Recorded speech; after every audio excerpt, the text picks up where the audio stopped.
চাওক যিসকল বিশেষকৈ শাসকীয় পক্ষৰ হেভিৱেইট নেতা বৰাক উপত্যকালৈ আহে এওঁলোকে বৰাক উপত্যকাৰ যোগাযোগ ব্যৱস্থা যথেষ্ট উন্নত হৈছে বুলি এওঁলোকে উল্লেখ কৰে কিন্তু বৰাকৰ যোগাযোগ ব্যৱস্থা আচলতে কিদৰে আছে সেয়া এই মুহূৰ্তত আমি দেখুৱাবলৈ যত্ন চলাইছোঁ। আমি এই মুহূৰ্তত গুমৰা এলেকাত আহি উপস্থিত হৈছোঁ আৰু বৰাক ব্ৰহ্মপুত্ৰৰ মাজৰ যি যোগাযোগ ব্যৱস্থা সেয়া মেঘালয়ত যথেষ্ট বিপৰ্যস্ত। অন্যহাতে অসমৰ প্ৰান্তত যদি কওঁ আমি তেতিয়াহ'লে মালিদহৰৰ পৰা আৰম্ভ কৰি কালাইনলৈকে পথৰ দুৰৱস্থা এই যি অৱস্থা দেখুৱাইছোঁ এয়া হৈছে পথৰ দুৰৱস্থাৰ দৃশ্য।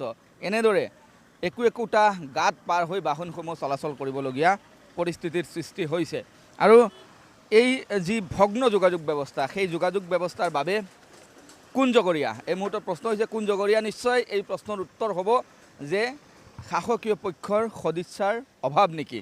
আৰু এয়া হৈছে যোগাযোগ ব্যৱস্থা মৰণশৰণ দি একোখন বাহন এনেদৰে ৰাষ্ট্ৰীয় ঘাইপথ পাৰ হৈ যাবলগীয়া হয়। এয়া হৈছে ৮ নম্বৰ ৰাষ্ট্ৰীয় ঘাইপথ আৰু আমি গুমৰা এলেকাৰ পৰা পৰিৱেশসমূহ দেখুৱাই গৈছোঁ যে পথৰ ওপৰত প্ৰকাণ্ড একোটা গাঁতৰ সৃষ্টি হৈছে। যি গাঁত পাৰ হৈ এইদৰে বাহনসমূহ যাবলগীয়া হয়। আমি পৰিৱেশসমূহ দেখুৱাই গৈছোঁ আৰু এনেও বহু গাঁত আমি দেখা পাইছোঁ। যদি উদাহৰণস্বৰূপে কওঁ কালাইন যি তিনিআলি সেই তিনিআলিত প্ৰকাণ্ড একোটা গাঁত আছে যি গাঁতত যিকোনো মুহূৰ্তত সংঘটিত হ'ব পাৰে ভয়ংকৰ দুৰ্ঘটনা। আৰু এইফালে যদি সহযোগীয়ে কেমেৰা ঘূৰাই তেতিয়াহ'লে আমি দেখুৱাবলৈ সক্ষম হ'ম যে বাহনসমূহ কিদৰে পাৰ হয়, বাহনসমূহ গাঁতত পৰি কিদৰে পাৰ হৈ আগুৱাই আহিবলগীয়া হয় সেয়া আমি এই মুহূৰ্তত দেখুৱাইছোঁ। আৰু আমি পাৰিলে কিছু কথা পাতিবলৈ যত্ন কৰিম যিসকল চালক আছে। চালকসকলে যিহেতু নিতৌ এই পথেৰে এওঁলোক অহা যোৱা কৰে গতিকে চালকৰ সৈতে আমি কিছু কথা পাতিবলৈ যত্ন কৰিম।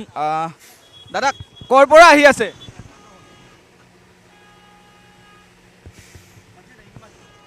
নিশ্চয়কৈ পাৰিলে আমি অন্য চালকৰ সৈতে কথা পাতিবলৈ যত্ন কৰিম যিহেতুকে এক অথৈবচ অৱস্থা ৰাষ্ট্ৰীয় ঘাইপথৰ আৰু তেনে পৰিস্থিতিত বাহনসমূহ এইদৰে আহিব লগা হৈছে। ক'ৰ পৰা আহি আছে? গুমলা পথৰ অৱস্থা কেনেকুৱা এই ৰাষ্ট্ৰীয় ঘাইপথ? পুৰা বিয়া আছে ৰাস্তা একদম পুৰা বেহাল অৱস্থা আছে। কলৈকে বেহাল? একদম মেঘালয়টোত থাকি একদম পুৰা কৰিগঞ্জ পৰ্যন্ত পুৰা বেহাল আছে। কালাইনত দেখা পাইছোঁ প্ৰকাণ্ড একোটা গাঁত।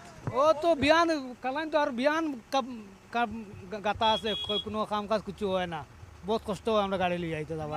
পৰা এই অৱস্থা ৫-৬ মাস থাকি এৰকম চলে। অসুবিধা নিশ্চয় হয় গাড়ী মটৰ চলাওঁতে। বেজান ডিস্টার্ব হয়, গাড়ি ঘুরে বেজান খারাপ হতো, কোনো জয় না, আরাম পাইয়ে না গাড়ি চলাই।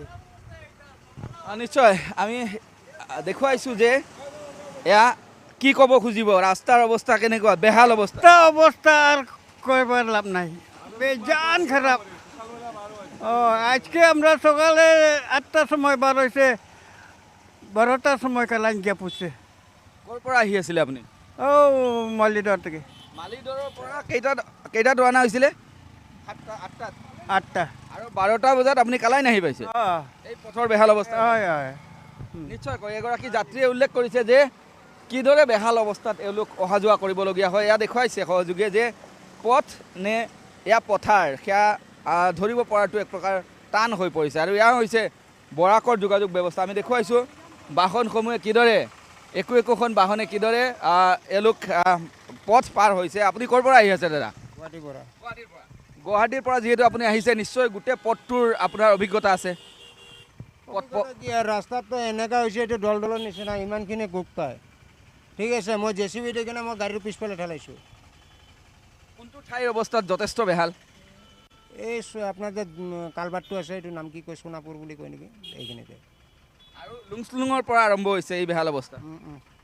আৰু যেনেকৈ আপোনাৰ ডাম্পাৰ চলে এইটোতো হ'বই, চব জানে এইটো ডাম্পাৰ চলে। এয়া হৈছে পথৰ দুৰৱস্থাৰ চিত্ৰ আমি দেখুৱাইছোঁ।